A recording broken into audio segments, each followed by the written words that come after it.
안녕하세요, 비트TV입니다. 올해 2월 4일 기사입니다. 이 기사가 갠슬러가 지금 암호화폐를 어떻게 버는지 정확히 이야기를 해주는 것 같아서 좀 지난 기사인데 제가 한번 여러분들께 이야기를 해보도록 하겠습니다. 갠슬러는 규제 기간에 와서 일할 플랫폼을 빌려주는 암호화 거래소를 원한답니다. 이게 가장 정확한 미국의 생각이겠죠. 어떻게든 이 전체 시장 자체를 날로 먹으려는, 꽁으로 먹으려는, 와서 일해줄 거래소가 필요하대잖아요. 그게 뭐 코인베이스가 됐으면 더더욱 좋겠죠. 제가 생각하는 코인베이스는 앞으로 전 세계를 이끌 가장 큰 은행이라고 생각을 해요. 아마 암호화폐와 명목화폐가 공존하기까지는 그렇게 많은 시간이 걸리지 않을 거예요. 그러면 그 두 개를 같이 컨트롤할 수 있는 건 코인베이스라고 생각을 합니다. 그래서 뭐 코인베이스를 나스닥에 상장을 시킨 이유가 있겠죠. 그리고 지금부터는 이제 구독자분들에게만 노출이 되는 영상입니다. 농담입니다. 구독, 좋아요 좀 눌러주시고요. 게리 갠슬러가 참 생긴 것도 너무 좀 보수적, 고리타분하게. 근데 이분 굉장히 똑똑하신 분이에요.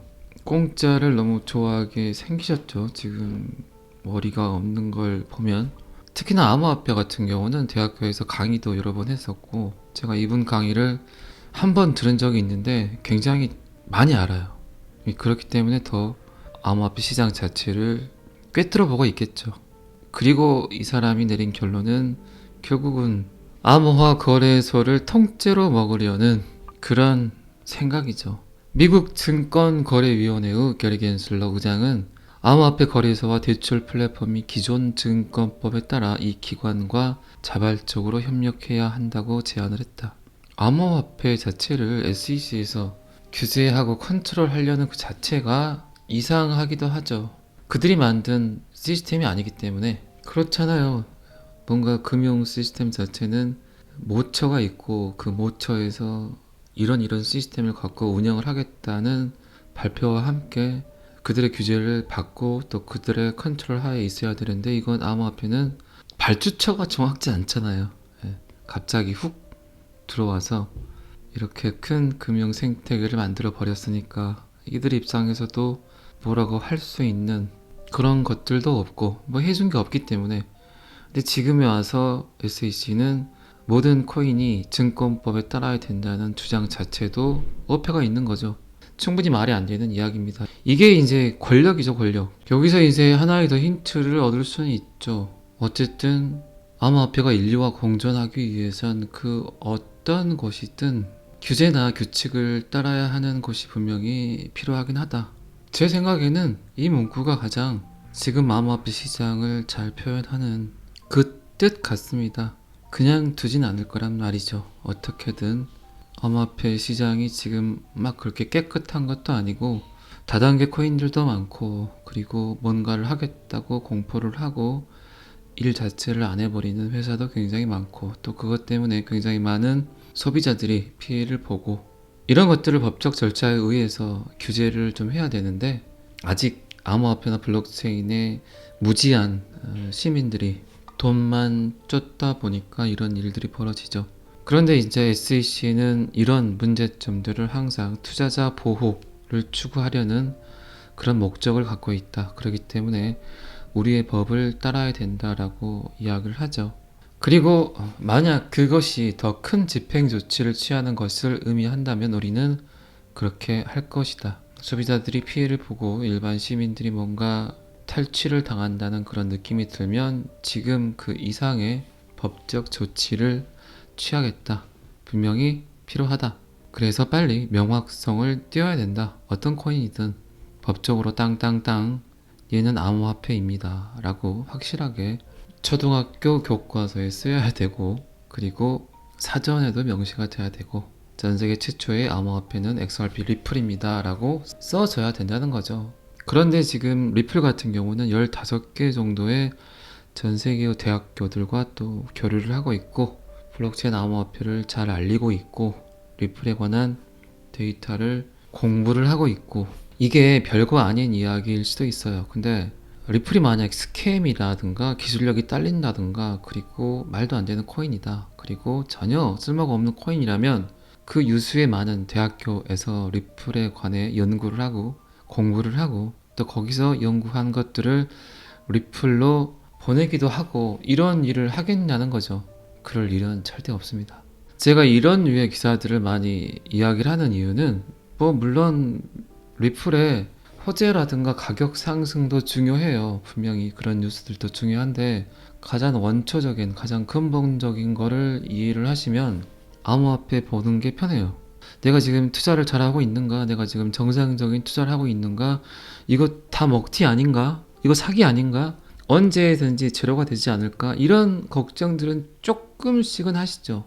아마 그러실 거예요. 저도 초기에 투자를 할 때 저는 얼마나 불안했겠습니까? 여러분들은 지금 가격이 오를까 안 오를까를 고민을 하지만 제가 암호화폐에 제일 처음에 손을 댔을 때는 암호화폐 자체가 사라질까 사라지지 않을까를 걱정을 했어요. 그러니까 걱정의 레벨 자체가 틀리죠. 그리고 지금부터는 이제 구독자분들에게만 노출이 되는 영상입니다. 농담입니다. 구독, 좋아요 좀 눌러주시고요. 이게 말이 안 되잖아요. 거래소 자체를 통째로 자기들 규제하에 두겠다. 그러면 뭐 세금 문제도 있고 엄청난 돈이 쏟아지겠죠. 여기를 통해서. 결국 SAC가 원하는 건 돈벌이 도구니까. 그래서 뭐 저 자리에 앉혀놨겠죠. 바이든도. 그리고 이제 갠슬러가 이런 말을 했죠. 정말 교만하고 사적인 욕심이 가득한 그런 멘트죠. 이러한 플랫폼이 우리와 함께 일하고 증권법에 따라야 하는 것이 더 나을 것이다. 이 얼마 권위주의적 멘트입니까? 니네들이 그렇게 놀아봤자 우리가 살짝만 법을 바꿔버리면 니네들 다 지읒될 수 있어. 그러니까 우리와 함께 손잡는 게 훨씬 현명할 거야. 그렇게 해. 그리고 니네 먹을 거 먹고 우리 먹을 거 먹자. 뭐 이런 뜻이죠. 생긴 것 자체도 굉장히 꼰대같이 생겼는데 꼰대 같은 멘트만 하고 있습니다. 제가 제 나이대가 거의 꼰대 나이대인데 제 눈에 꼰대면 얼마나 꼰대일까요? 이 문제의 법률은 1930년대 초에 만들어졌으며 미국의 많은 암호화 커뮤니티 회원은 이것이 암호화 및 최첨단 현대 기술 발전에 부적합하다고 주장을 했다. 저도 같은 생각입니다. 어떻게 지금 시대가 최첨단을 걷고 있는 시대에서 1930년대에 만든 증권법을 따라야 될까요? 굉장히 많은 산업군들이 최첨단화가 되고 있고 발전을 하고 있고 또 지속적으로 미래화가 돼 가고 있어요. 그런데 유독 그 발전에서 제외된 이 산업군이 금융이에요, 금융. 왜 그럴까요? 왜 이들은 금융에 대한 혁신을 원하지 않을까요? 너무나 편하게, 너무나 쉽게 지금 위치에 있는 사람들은 돈을 벌었기 때문이죠. 이 금융 시스템이 흔들거리면 뭔가 판을 다시 짜야 될 것 같아. 가만히 앉아 있어도 돈이 수천만 달러, 수백억 달러가 그냥 들어오는데 이걸 왜 바꿀 이유가 뭐가 있어? 그러니까 바꾸는 걸 싫어하고 두려워하는 거예요. 그런데 사토시 나카모토가 이 말도 안 되는 P2P 거래를 완성시켜 버렸어요. 그리고 한 번도 해킹을 당하지 않았습니다. 근데 이거를 공부해서 이걸로 다시 또 풀어먹기에는 그리고 너무나 많이 퍼져버렸어요. 이들의 생각은 바뀌어야 됩니다. 게리 갠슬러가 1930년대에 제정된 법률이 상당히 명확하다고 생각을 한다. 그건 네 생각이지. 그렇게 쉽게 돈을 벌었는데 그러니까 부의 양극화, 빈부의 격차가 너무 심해지고 있는 놈들은 계속 돈을 벌고 없는 사람들은 평생 개고생을 하더라도 집 한 채 마련하기 힘든 그런 시대에 살면서 있는 사람들의 노예도 아니고 뭔가 혁신이 필요하고 자유가 필요하고 빈부의 격차를 줄일 수 있는 부의 불평등을 사라지게 할 수 있는 그런 템들이 나와 있는데 이걸 받아들이기가 힘들다는 거죠. 그리고 이제 굉장히 그지 같은 멘트를 합니다. 정말 교만스러운 멘트, 권위적인 멘트. 우리는 기본적으로 이들 중 일부를 맞춤화하기 위해 다양한 당국을 사용하여 이러한 거래소와 협력할 수 있는 능력이 있다. 정말 짜증나는 멘트입니다. 이런 생각을 하는 사람이 지금 리플과 싸우고 있어요. 일부 코인이 상품 토큰으로 분류될 수 있다는 점을 인정했지만 상품으로 분류되는 코인이 SEC의 권한에서 완전히 벗어나지는 않을 것. 몇 개의 토큰을 증권이 아니라고 인정을 했지만 그들 또한 SEC의 권한에서 완전히 벗어나지 않을 것. 아주 그냥 멘트 하나하나가 아주 그냥 구타를 부르는 구타 유발자적 그런 멘트들이죠. 제가 여러 번 이야기 드렸지만 리플과의 소송이 끝나면 SEC로 불려갈 코인들이 한두 개가 아닙니다. 가장 퍼블릭 블록체인의 대장주 이더리움을 불러버리면 난리가 날 상황이에요. 자, 이런 SEC 수장이 이런 마인드를 갖고 있다는 거죠. 그런데 이 마인드의 근원은 결국 자넷 앨런과 그리고 바이든 그들의 꼭두각시일 수도 있어요. 저는 그렇게 생각을 합니다. 이 기사의 내용이 참 여러분들에게 많은 도움이 됐으면 좋겠어요. 전체 암호화폐 시장을 이해하시는데 결국 올해는 규제, 부정적인 규제가 아닌 긍정적인 규제, 암호화폐를 받아들이는 긍정적인 규제이지만 오히려 부정적인 규제보다 더 칼바람이 불어올 수도 있다는 것은 꼭 잊지 마시길 바라겠습니다. 이 데이터는 여기까지만 보겠습니다. 그리고 또다시 SEC가 나옵니다. 징글징글하죠. 리플에 대한 법적 논쟁에서 SEC의 입장을 끝내시겠습니까? XRP 가격이 2달러로 불가피한가요? 2달러 보려고 우리가 이러고 있습니까? 그건 아니죠. 암호화폐의 세계는 업계의 절실히 필요한 압도적인 사건에 직면을 했다. 리플이 SEC의 정당한 통지에 대한 긍정적인 변호를 요구하는 동의에 대해 보고서를 제출함에 따라 발생을 했다. 2월 17일 기사에 대한 이야기가 또 나오고 있습니다. 그 시그널이 어떤 여파를 미치는가에 관한 데이터를 써놨어요. 리플의 승리는 이제 크립토 산업의 승리입니까? 리플의 승리는 크립토 전체 산업의 승리일까요? 그냥 리플만 승리일 수도 있어요. 암호화폐 전체 산업의 승리겠어요. 리플을 씹었던 그 많은 코인 투자자들이 이제 조금 겨울이 한번 와봐야 되겠죠. 아마도 많은 코인들이 빌려갈 수 있습니다. 리플의 틀에 맞춰야겠죠. 리플이 어떻게 해서 승리를 했는지. SEC는 암호화폐 회사에 대한 이전 소송을 기반으로 리플의 공정한 통지 방어를 할 수 있다고 주장을 했다. 디지털 판매는 포함되지 않았으며 나머지 절반은 ICO 컨텍스트에서 발생을 했다.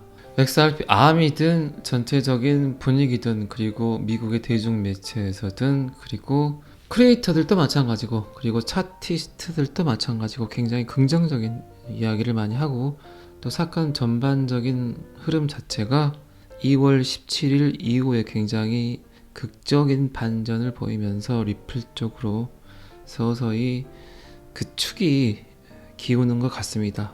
그런데 항상 방심은 금물이겠죠. 항상 우리가 생각했던 그 반대로 세상이 움직였으니까요. 인정하시죠? 항상 저희들이 생각한 거 반대로 가더라고요. 그래서 약간 불안하긴 합니다. 그런데 그 전과 조금 틀린 점은 XRP 아미, XRP 추종자들 여러분들도 XRP를 소유하고 XRP에 기대를 하고 있기 때문에 XRP 아미겠죠. 한국 대표 XRP 아미 크리에이터가 저 말고도 많이 있죠. XRP를 방송하시는 분들이 굉장히 많죠. 여러분들은 몇 개 정도 보시나요? 제 방송 말고도 좀 많이 보시죠. 많이 보셔야 됩니다. 많이 보시고 또 거기서 제가 또 이야기하지 못한 부분 또 그 누가 됐든 간에 좀 냉철하게 볼 수 있는 그런 시야를 갖고 계신 분들 계시면 그 영상도 좀 보시고 그렇게 하는 게 좋습니다. 어떻게 맨날 밥만 먹겠어요. 고기도 드시고 라면도 드시고 회도 드시고 하셔야 되겠죠. 어쨌든 2월 17일 이후로 점진적으로 상승을 하지 않을까 싶습니다. 2달러는 무슨 2달러입니까? 20달러도 시원찮을 판에 단기적 상승으로 저는 무조건 10달러 봅니다. 1달러 기준으로 곱하기 10은 되지 않을까 생각을 합니다. 일단 10이 된 다음에 어떻게 할지는 그때 가서 생각하셔도 늦지 않습니다. 어제도 이야기 드렸지만 지금은 코인을 팔 때가 아니다. 살 때다. 그런데 빚내서 절대 투자하지 마시고 술 한 잔 덜 드시고 또 사고 싶은 백이 있어도 좀 참으시고 우리나라 사람들은 너무 타인에게 잘 보이려는 삶을 살고 있어요. 자신에게 투자를 하는 게 결코 백을 산다거나 좋은 차를 사는 건 아닙니다. 그건 분명히 나를 위한 삶이 아니라 타인을 위한 삶을 살고 있지 않나 한 번쯤은 생각을 해보시는 것도 괜찮겠습니다. 또 즐거운 주말입니다. 날씨도 많이 푸근해졌고 야외 활동도 좀 하시고 걷기도 하시고 그러셨으면 좋겠습니다. 오늘은 여기까지 하겠습니다. 구독과 좋아요는 항상 저를 힘나게 합니다. 감사합니다. 비트TV였습니다.